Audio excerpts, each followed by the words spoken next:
lahat daw ng tao, malalaman nila that you are my disciples if you love one another. Hindi ka tama dapat dito po ay by this, all people will know that you are my disciples if you love all the people. The world will know that you are a follower of Jesus if you love the world. Mahalin mo ang mga nasa mundo para malaman ng mga tao na ikaw ay disciple ni Lord. Tama, di ba? Ay, bakit hindi yun ang sinabi? Anong sabi? Sino mamahalin mo muna? Sabihin mo, itong katabi ko, ang dapat ko munang mahalin. Mga sa likod. Alam niyo ba kung bakit? Ako mo ay na-amaze kay Lord.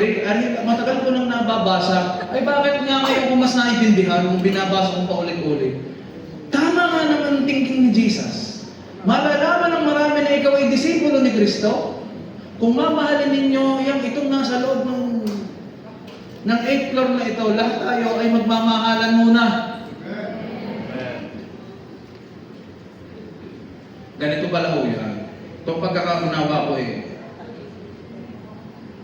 alam ng mga ini-invite natin na welcome natin sila sa church. Nakahanda yung VIP team mo. Nakahanda yung mga usher mo na talaga namang labas lahat ng pangmais. Minsan nga na yung fill in the blanks. Pero okay lang yun. Sa mahalagay nakangiti. Sa mahalagay nakangiti. Yun ang mahalaga nakangiti. Amen ba? Bahala ka lang mag-fill in the blanks kung gusto mo. Ganito yan. I-welcome natin sila sa church. Hindi yan ang basehan para sila yung mag-stay. Yung pag-welcome mo lang, yung pag-ngiti mo lamang, mapapatigil sila ng ilang linggo, pero hindi yan yung magpapasabi sa kanilang, dito talaga ako. Kung ako po inilagay ko ang sarili ko sa baguhan. Kung ako ang inimbita mo sa church, ganito ang aking thinking. Iisipin ko na kaya ka lang mabait, kaya ka lang mapagmahal sa akin, at welcoming ka sa akin, dahil gusto mo akong born again. Gusto mo akong i-convert.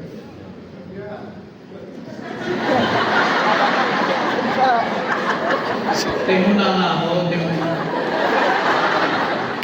dahil gusto mo akong i-convert, meron bang bakay ka sa akin? Anong bakay mo sa akin? Gusto mo akong maging membro ng church niyo. Bakit? Kapag ako'y naging membro ng church niyo, madadagdagan ng bilang niyo. Natural lang na maganda ang reception niyo sa akin at kabaitan niyo sa akin.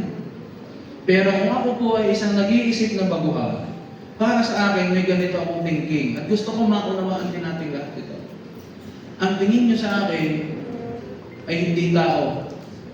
Ang tingin niyo sa akin ay numero. Ang tingin nyo sa akin ay isang requirement. Ang tingin nyo sa akin ay isang goal. Isang points sa langit. Kaya kayo magbabait sa akin. Alam niyo kung ako'y bago, hindi ko titingnan ang trato nyo sa akin. Ang titingnan ko kung paano nyo tinatrato ang isa't isa. Amen. Diyan ako nakatingin. Ako yung tatratuhin mo ng maganda. Alam ko kung ako'y tatratuhin nyo ng maganda, meron ka naman nag-i-invite ang hindi tatratuhin ng maganda. Pagdating.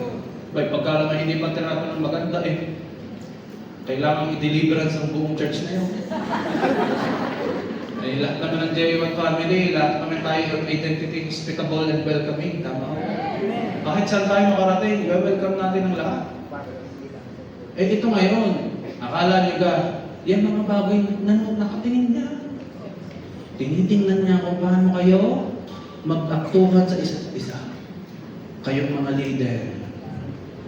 Sabihin mo sa katabi mo, hala ka, may nagbabantay pala sa iyo.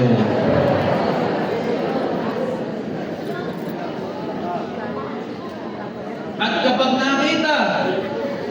nakita ng baguhan, ngayong mga taong matagal mo ng kasama hanggang ngayon ay nakikita pa rin ang inyong pagmamahalan.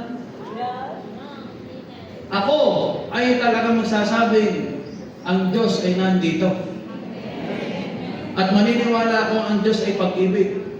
Dahil ang mga tao ito kahit matagal na magkakasama, nagmamahalan pa din.